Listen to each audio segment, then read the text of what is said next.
प्रेरित चरित्र अध्याय 10।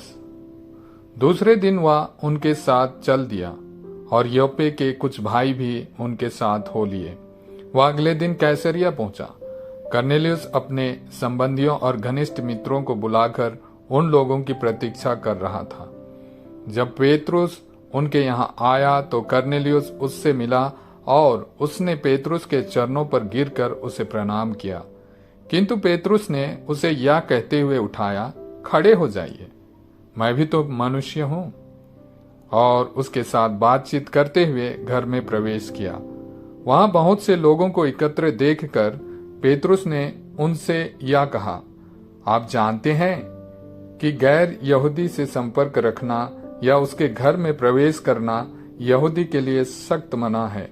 किंतु ईश्वर ने मुझ पर यह प्रकट किया है कि किसी भी मनुष्य को अशुद्ध अथवा अपवित्र नहीं कहना चाहिए। इसलिए आपके बुलाने पर मैं बेखट के यहाँ आया हूँ। अब मैं पूछना चाहता हूँ कि आपने मुझे क्यों बुलाया? कर्नेलियुस ने उत्तर दिया, 4 दिन पहले इसी समय मैं अपने घर में संध्या की प्रार्थना कर रहा था कि उजले वस्त्र पहने एक पुरुष मेरे सामने आ खड़ा हुआ। उसने यह कहा, कर्नेलियुस, आपकी प्रार्थनाएं सुनी गई हैं और ईश्वर ने आपके भिक्षादानों को याद किया। आप आदमियों को योप्पे भेजिए और सिमोन को, जो पेतरुस कहलाते हैं, बुलाइए। वह चर्मकार सिमोन के यहाँ है, समुद्र के किनारे ठहरे हुए हैं।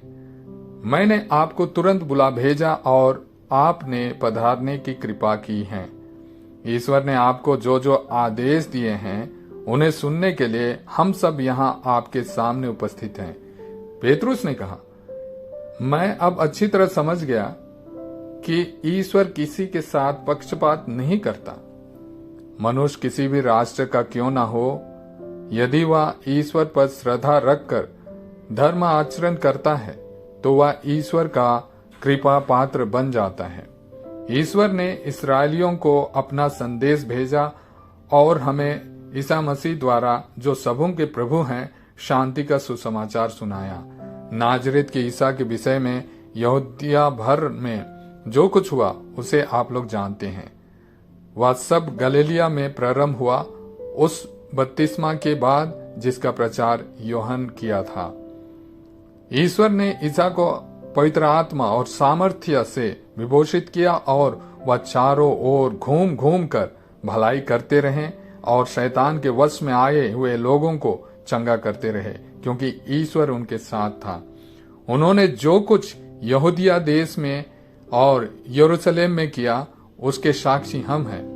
उन लोगों ने क्रूस के काट पर चढ़ाकर मार डाला, परंतु ईश्वर ने उन्हें तीसरे दिन जिलाया और प्रकट होने दिया, सारी जनता के सामने नहीं बल्कि उन साक्षियों के सामने जिन्हें ईश्वर ने पहले से ही चुन लिया था। वे साक्षी हम हैं। मृतकों में से उनके जी उठने के बाद हम लोगों ने उनके साथ खाया पिया और उन्होंने हमें आदेश दिया कि हम जनता को उपदेश देकर घोषित करें कि ईश्वर ने उन्हें जीवितों और मृतकों का न्यायकर्ता नियुक्त किया है। उन्हीं के विषय में सब नबी घोषित करते हैं कि जो उनमें विश्वास करेगा उसे उनके नाम द्वारा पापों की क्षमा मिलेगी। पेतरुस बोल ही रहा था कि पवित्र आत्मा सब सुनने वालों पर उतरा।